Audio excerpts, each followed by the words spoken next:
দক্ষিণাঞ্চলের কৃষকের হাসি, দক্ষিণাঞ্চলের ফসল। বাংলাদেশ প্রাকৃতিক সৌন্দর্য মণ্ডিত দক্ষিণ এশিয়ার উত্তর পূর্ব অংশে যার অবস্থান। খুলনা জেলা বাংলাদেশের দক্ষিণ পশ্চিম অঞ্চলে রূপসা, ভৈরব, শিবসা, পশুর, কপোতাক্ষ ও ময়ূরী নদী বিস্তৃত এবং সেই সাথে পৃথিবীর সর্ববৃহৎ ম্যানগ্রোভ বন সুন্দরবন এই খুলনা জেলার দক্ষিণে অবস্থিত হওয়ার কারণে বিভিন্ন প্রকার প্রাকৃতিক জলোচ্ছ্বাস, ঘূর্ণিঝড়, সাইক্লোন ও জোয়ার ভাটা দক্ষিণাঞ্চলের মানুষের জীবনে নিত্যদিনের সঙ্গী। বিশেষ করে খুলনার কয়রা উপজেলা তার মধ্যে উল্লেখযোগ্য। এখানকার মাটিতে অতিরিক্ত লবণ থাকায় জমিতে ফসল ফলানো সম্ভব হতো না। অসংখ্য জমি বছরের পর বছর পতিত পড়ে থাকত।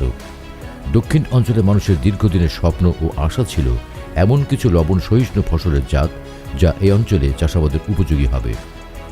বর্তমান কৃষিবান্ধব সরকার মাননীয় প্রধানমন্ত্রী জননেত্রী শেখ হাসিনার আহ্বান, 1 ইঞ্চি জমিও যেন অনাবাদি না থাকে।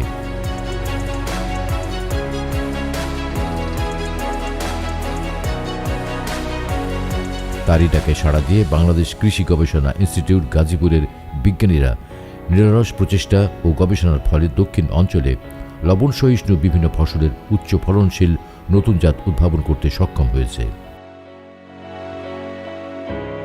বর্তমানে বিনা চাষে আলু, বিনা চাষে রসুন, বাড়ি সরিষা 14, বাড়ি সরিষা 16, বাড়ি সরিষা 18, বাড়ি সরিষা 19 ও বাড়ি সূর্যমুখী 3, বাড়ি বিটি বেগুন 4, বাড়ি গম 33, বাড়ি হাইব্রিড টমেটো 8, বাড়ি বার্লি 7 ও 8, বাড়ি তিল 4, বাড়ি আলু 72, বাড়ি আলু 73, বাড়ি আলু 78 ও বাড়ি আলু 79 তার মধ্যে বিশেষভাবে উল্লেখযোগ্য।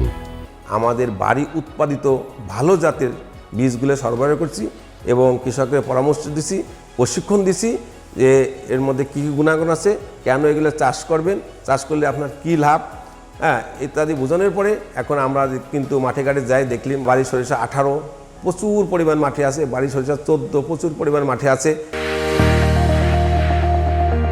বাড়ি সরিষা 18। কৃষি গবেষণা ইনস্টিটিউটের সরেজমিন গবেষণা বিভাগ খুলনা সরাসরি তত্ত্বাবধানে এমএলটি সাইট কয়রার দেয়াড়া গ্রামের মাধ্যমে বাড়ি সরিষা 18 রোপণ করা হয়। আশার কথা হল এবছর কয়রাতে 131 বিঘা জমিতে বাড়ি সরিষা 14, বাড়ি সরিষা 17, বাড়ি সরিষা 18 এবং বাড়ি সরিষা 19 রোপণ করা হয়েছে। বর্তমানে আগে যে সরিষা লাগাতাম তার তুলনায় দেখতেছি ফলনও ভালো ইনশাল্লাহ হবে, আমরা আশাবাদী। কয়রা গবেষণা ইনস্টিটিউট থেকে এই আমরা সহায়তা পেয়েছি।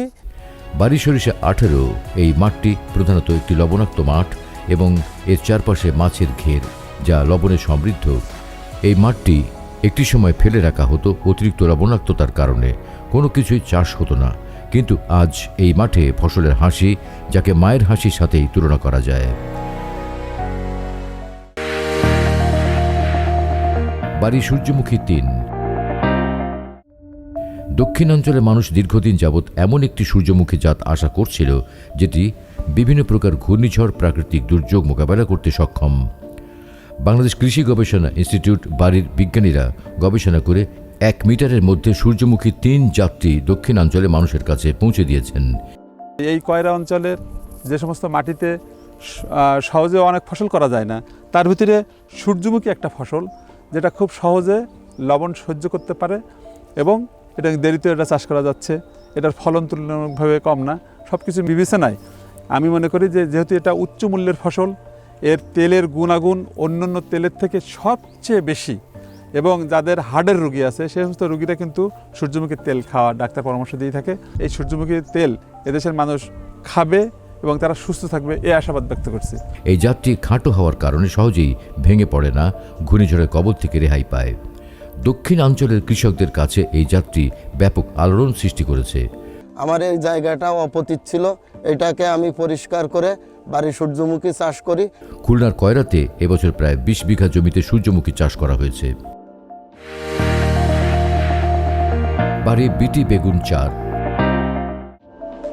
বাড়ি বিটি বেগুন 4 সম্পূর্ণ পোকামাকড় ও রোগবালাই মুক্ত একটি উচ্চ ফলনশীল উন্নত বেগুনের জাত, যা এই অঞ্চলের মানুষের জন্য আশীর্বাদ স্বরূপ।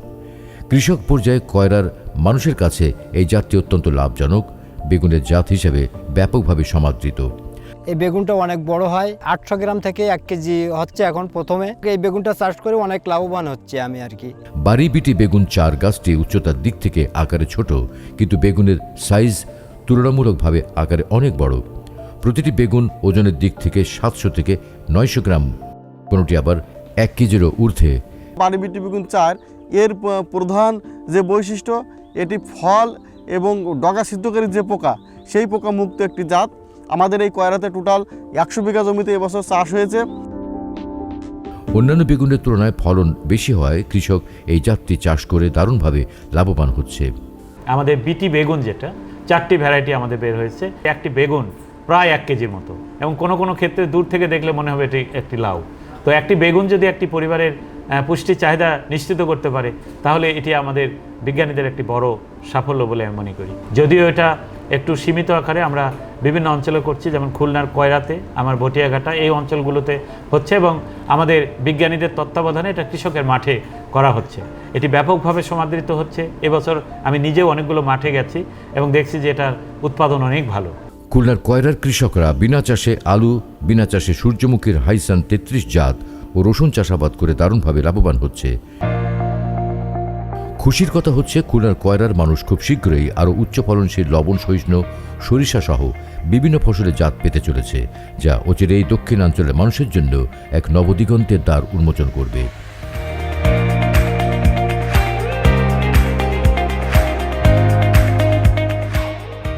প্রধানমন্ত্রীর নির্দেশ, ভোজ্য তেল ও খাদ্যে স্বয়ংসম্পূর্ণ হবে দেশ।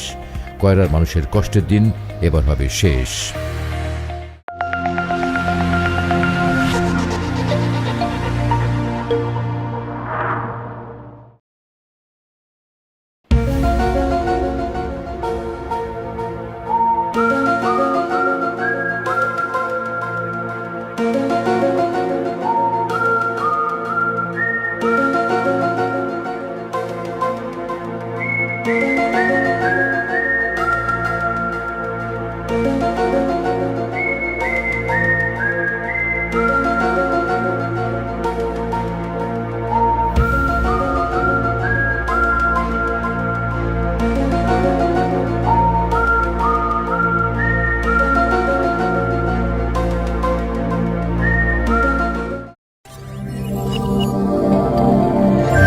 সাকো মাল্টিমিডিয়া, ভাঙনে নয় বন্ধনে বিশ্বাসী।